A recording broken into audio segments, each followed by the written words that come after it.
Oi pessoal, no encontro de hoje nós falaremos um pouco sobre as ideias de uma função afim. Bom, o que é que nós chamamos de uma função afim? De modo generalizado, nós chamamos de uma função afim toda função de domínio real e contradomínio real, tá? Que associa qualquer elemento a um polinômio da forma ax mais b. E aí já vale ressaltar o seguinte, né? Nós já meio caracterizamos as pessoas que têm essa característica nas aulas de reta. Então, se você parar para analisar, né, isso aqui, você já vai conseguir associar que é a equação de uma reta, a qual nós já determinamos, por sinal no formato reduzido. E esse cara aqui recebe o nome de coeficiente angular da reta, né? E esse cara nós chamamos de coeficiente linear, né? E por sinal já aprendemos até a desenhar as retas que tem essa caracterização de equação reduzida, pois é muito fácil perceber, né, que essa construção tem relações diretas com o coeficiente linear e o coeficiente angular. Lembrando que o coeficiente angular nós definimos lá, né, e mostramos que ele retrata a variação do eixo y para a variação do eixo x, né, que coincide com a tangente do ângulo formado, né, sendo esse ângulo o ângulo gerado pela reta em relação ao eixo das abscissas no sentido anti-horário. Né? Relembrando rapidamente, né, a gente já sabe que isso aqui vai acontecer de forma obrigatória. Vamos supor que o coeficiente linear b é positivo, então ele retrata a interseção do eixo y, né, com a minha reta, e se esse coeficiente angular ele é positivo, nós já sabemos que essa reta vai ser necessariamente crescente, né? Vai ser necessariamente crescente, e obviamente, né, você sabe que essa caracterização da variação de y para a variação de x, né, representa o coeficiente angular da minha reta, né, e se ele é necessariamente positivo, né, então isso vai dar uma reta crescente. E se ele for necessariamente negativo, ou seja, que eu tiver menos a variação de y, né, para uma determinada variação de x, isso vai dar uma reta decrescente.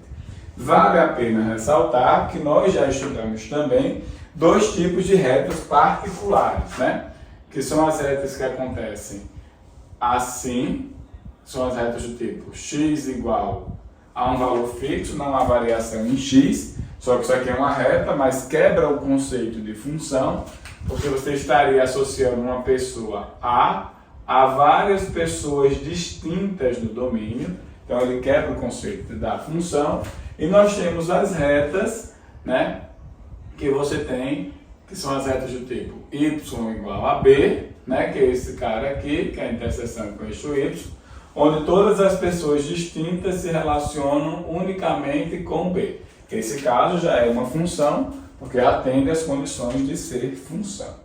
Tá? Então é importante ressaltar que neste caso nós temos uma reta, mas não necessariamente uma função. Tá? Porque nós já definimos e caracterizamos todos os modelos de retas quando a gente está observando a nossa equação reduzida. Obviamente você já aprendeu a desenhar isso, né? Então você já sabe que, por exemplo, se eu pedisse para você desenhar a função f de x igual a menos 2/3 de x mais 5, rapidamente você desenharia, porque você já tem esse domínio do estudo de reta, né? Então lá do estudo de reta você já sabe que a interseção com o eixo y é necessariamente o 5, tá? E que a sua variação, 1, 2, 3, 4, 5, a sua variação vai dando de acordo com o coeficiente angular, pois ele já demonstra para você a variação de y sobre a variação de x, que nesse momento vai dizer para a gente, tá, que anda-se 3 no eixo x e desce 2 no eixo y. Então, 1, 2, 3. Então, aqui eu estou no 3 e vou descer 2. Então, pararia bem aqui e eu relacionaria, por exemplo, o 3 com o 3. Aí, de novo, né? Ando 1, 2, 3. Aí, agora eu estou aqui no 6.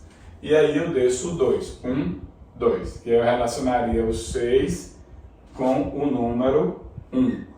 E aí você vai construindo, né, a sua reta.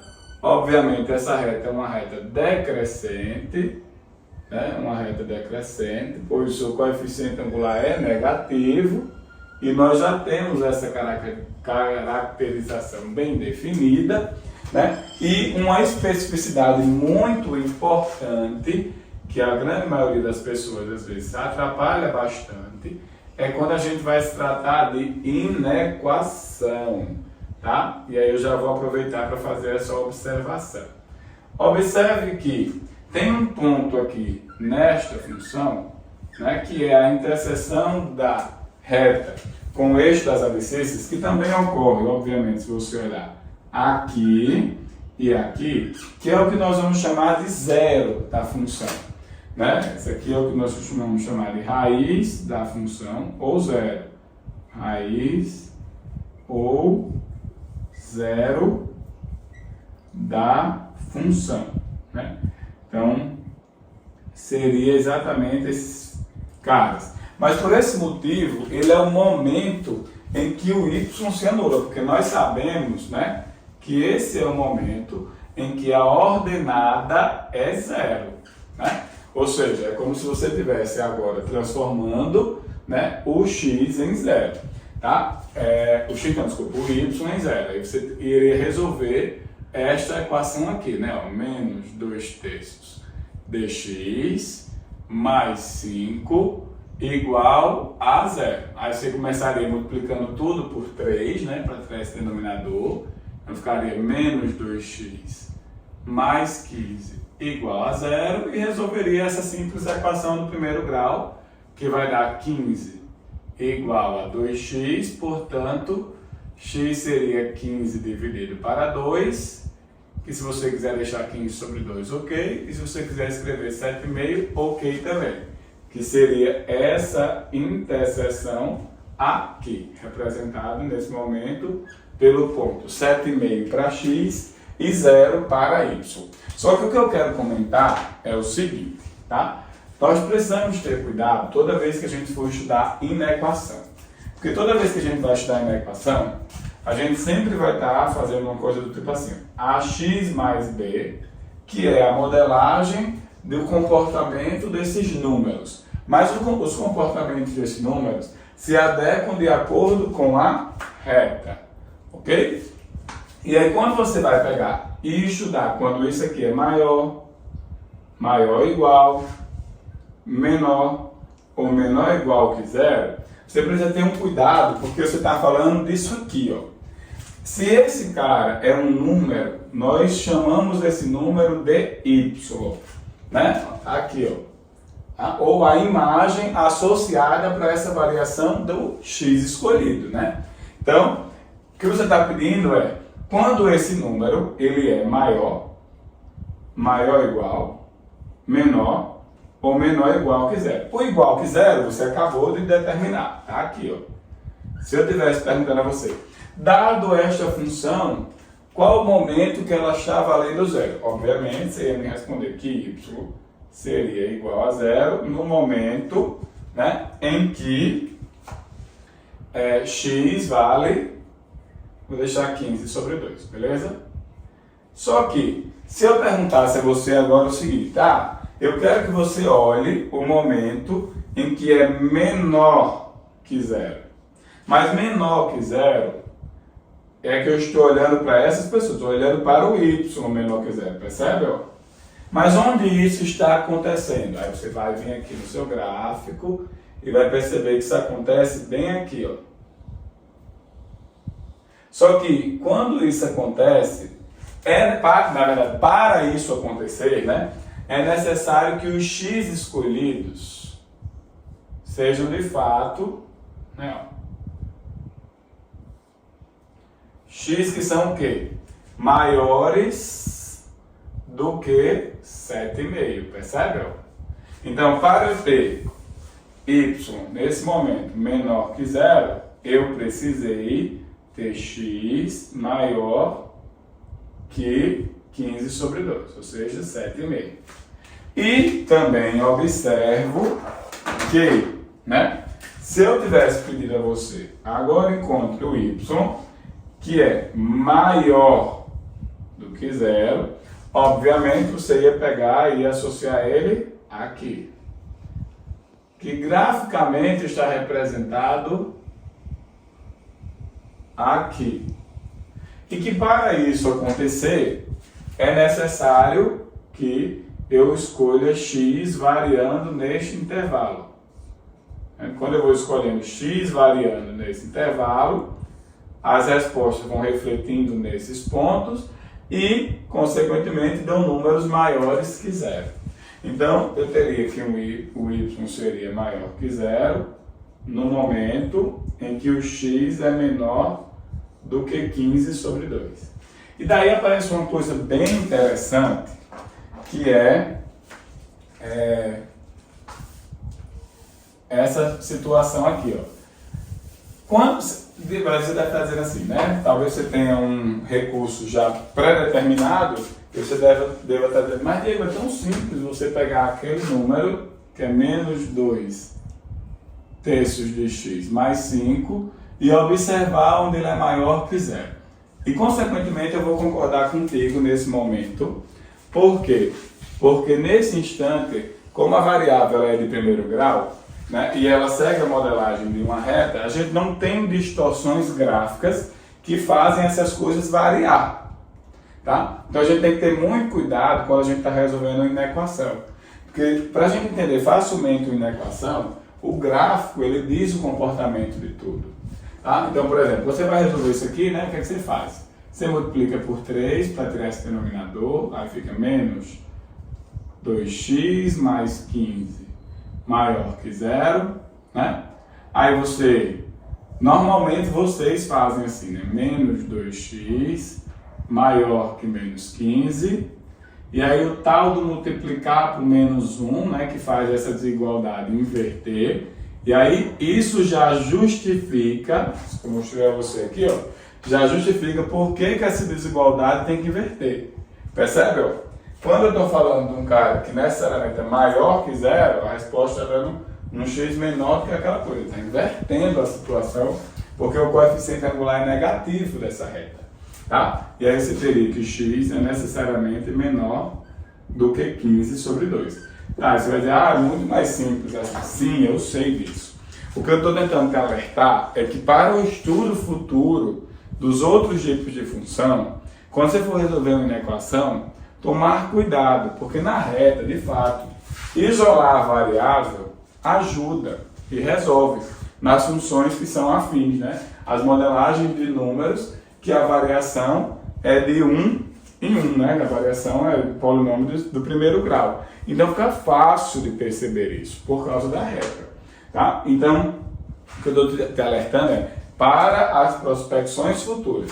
E outra coisa, né? Nós já estudamos, né, ao longo do nosso início de função, o que é uma função injetora, sobrejetora, bijetora, né? E nós sabemos que toda vez que a gente escreve uma função generalizada, por exemplo, né, ó, y igual a x mais 2. Se eu escrever uma função generalizada desse jeito, né, eu já estou supondo, indiretamente, que ela tem domínio que atende às condições e contra-domínio, né, dessa função é real. Lembra disso? E aqui, o domínio ele é sempre um subconjunto dos reais que atende às condições. Nesse caso, como é uma reta, não tem muito problema de você escolher todo mundo.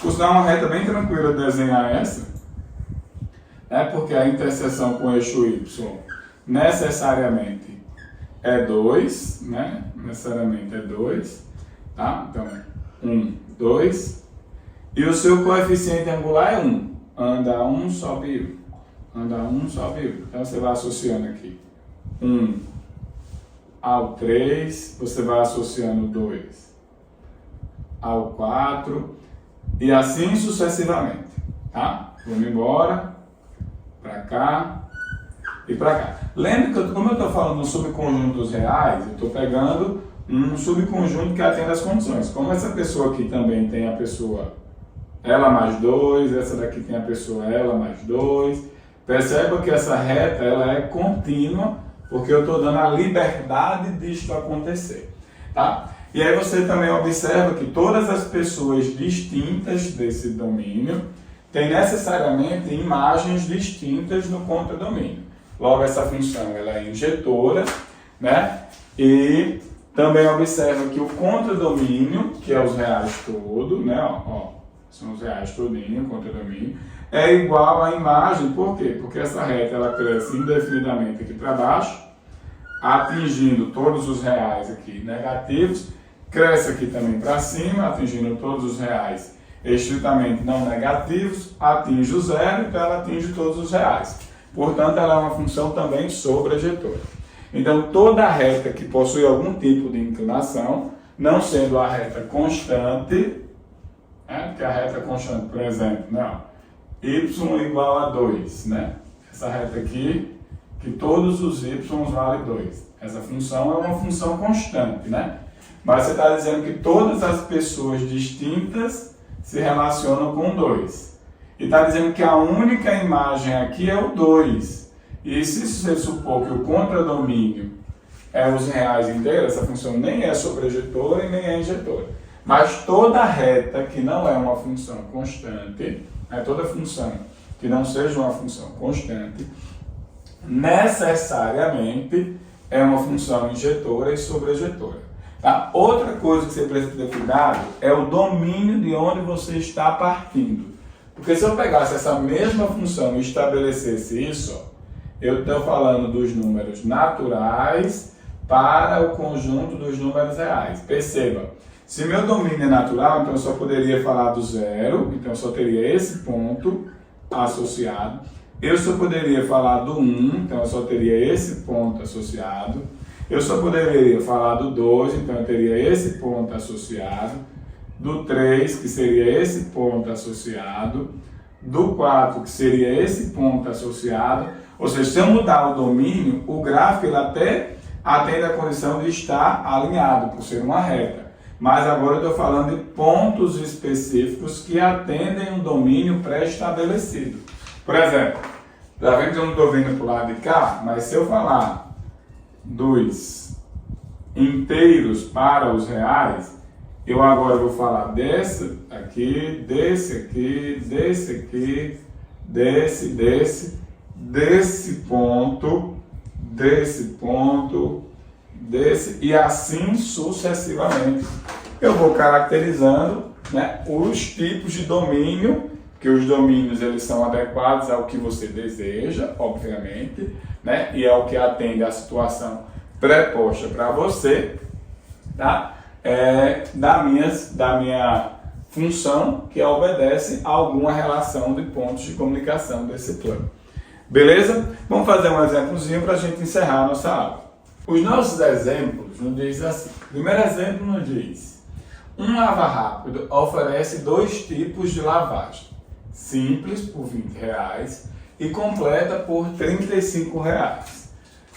Para cobrir as despesas, o lava-rápido deve ter pelo menos uma receita de R$300. Pelo menos receita de R$300.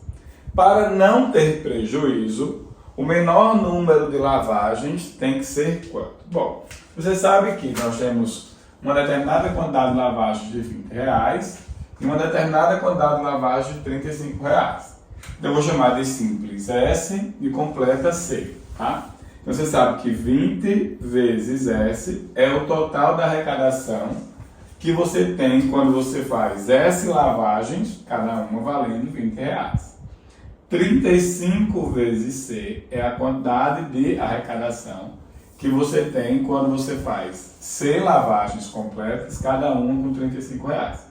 Quando você soma isso tem que dar pelo menos, ou seja, tem que ser maior ou igual do que 300, né, reais. Bom, facilmente você percebe que dá para dividir toda essa equação aqui, né, por 5, né, tranquilamente, dá para resolver ela por 5, mas eu vou brincar de isolar a variável S, tá? Eu vou dividir logo isso aqui por 5 para facilitar um pouquinho. Tá? Dividindo isso aqui por 5, vai ficar 4 vezes S mais 7 vezes C, que tem que ser maior ou igual do que 60. Agora eu vou isolar o S, tá? Então vai ficar 4S é maior ou igual do que menos 7C mais 60. Agora eu vou dividir tudo por 4. Então S é maior ou igual do que menos 7 quartos de C mais 15. Tá dividindo tudo por 4. Tá? Obviamente isso vai dar uma região. Uma região, por sinal, delimitada por essa reta. Tá? Por essa reta aqui. Que é uma reta fácil de você determinar. Por sinal, perceba, esse domínio aqui, ó, esse domínio, ele não pode ser real, porque você está falando de lavagens. Lavagens é uma quantidade natural. 0, 1, 2, 3, 4. Você faz uma lavagem, faz uma lavagem meia de um carro. Tá? Então, quando você fosse construir essa região, o que é que você ia construir? Primeiro eu iria construir a reta, né? Porque a reta está delimitando a região. Né? Facilmente você vai construir a reta pelo que você já aprendeu. Né? A sua reta está aqui, ó. Está aqui o meu eixo, nesse momento, o S, né? E está aqui, nesse momento, o meu eixo C. Tá? No momento em que eu tenho 0 lavagens completas, eu tenho obrigatoriamente 15 lavagens simples, que é o nosso coeficiente linear. Agora, olhando para o angular, está dizendo assim, varie 4 e desça 7. Então, se eu variar 4, 1, 2, 3, 4, esse cara vai descer 7. Se ele desce 7, ele vai para o 8. Né? Então, ele vai já estar representando uma relação aqui. Agora, vamos entender o significado disso. Nós temos um significado aqui, que é o seguinte. 0 lavagens completas, 15 simples. 4 lavagens completas, 8 simples. Mais o coeficiente angular está dizendo assim, varie 4 de novo e desça 7. Então, 1, 2, 3, 4, variei. Desço 7, então vai bater aqui no 1. E aí, de novo, eu vou ter uma certa quantidade de lavagens. Né? Eu vou ter aqui 8 lavagens completas e uma lavagem simples. Bom, perceba que eu não posso mais continuar, porque eu agora começo a entrar para o parte negativo se eu fizer isso. Né? Descendo 7 aqui, a cada momento descendo 7. Certo? Se a cada momento eu descer 7, aí isso aqui vai começar a ficar negativo. Não faz sentido, porque você está falando de lavagem. Dentro do domínio, nesse momento, você tem a possibilidade de ser o 0, né? Você tem a possibilidade de ser o 4 e você tem a possibilidade de ser o 8, no domínio. Né? E aí você foi associando esses pontos aqui, caracterizando na imagem. Lembre, vou desenhar aqui uma reta só pontilhada para a gente ter uma noção que essa reta está passando por aqui. Só que você está falando de todas as pessoas que estão maiores ou iguais a reta, ou seja, todos os y que superam ou são iguais. Então você está falando de todos esses pontos aqui, ó, que fossem pontos inteiros, obviamente, né? Fossem pontos inteiros. Né? Desses caras aqui, não, esse aqui não pode, né? Porque seria negativo, não pode, lavagem negativa, tá? Então você vai meio que montando essa caracterização. Né? Por exemplo, se você pegasse um cara igual a um aqui, você ia ter que procurar uma lavagem que fizesse você passar isso aqui para poder atender as condições. De boa? Tá. E aí você percebe que você está atrás do mínimo, né? Do número mínimo, né? O menor número de lavagens. Mas o menor número de lavagens, aqui eu estou tendo 15 lavagens, Aqui eu estou tendo 12, né? 8 e 4. E aqui eu estou tendo 9 lavagens. Porque eu estou tendo 8 aqui e 1 aqui. Então o número mínimo de lavagens é essa. Que eu tenho 9 lavagens. Percebe? Beleza? Então a nossa resposta seria aqui 9 lavagens. De boa? Bom, para o nosso problema 2, né? O nosso problema 2 nos diz o seguinte, tá? Diz assim. Uma empresa tem diversos funcionários, um deles é o gerente, que recebe R$1.000 por semana. Os outros funcionários são diaristas. Cada um deles trabalha 2 dias por semana e recebe R$80 por dia. Sendo X a quantidade de funcionários e Y a quantia em reais que esta empresa gasta semanalmente, então Y em função de X pode ser expresso por que relação? Essa é uma relação tranquila de fazer. É só o cuidado que você tem que ter é o seguinte, né? Como o X aqui está representando todos os funcionários, né? E você tem um dos funcionários sendo gerente que não recebe 160 por semana, porque se eles recebem 80 por dia e trabalham 2 dias na semana, eles recebem 160 por semana. Então você teria 160 vezes X, que é o total de funcionários, menos 1, que é a retirada do gerente, porque ele não recebe 160, mais 1.000, que é o que o gerente recebe por semana, e isso vai dar o total que essa empresa recebe por semana. Então, rapidamente você distribui, né? Então, esse Y aqui seria 160 vezes X, aqui vai dar menos 160, que somado com 1.000 vai dar 840, certo? E aí, claro, lembra que você está aqui, né, teoricamente, considerando todos os trabalhadores da fábrica, né? Inicialmente, você tem que, essa é uma questão muito boa para falar domínio, porque no domínio dessa função, ela tem que ser maior do que 1, porque tem pelo menos o gerente trabalhando. Tá? Então, por exemplo, se você fosse desenhar o gráfico dessa função,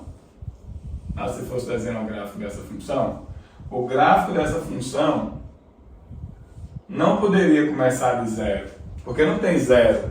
Né? Você tem pelo menos o gerente trabalhando.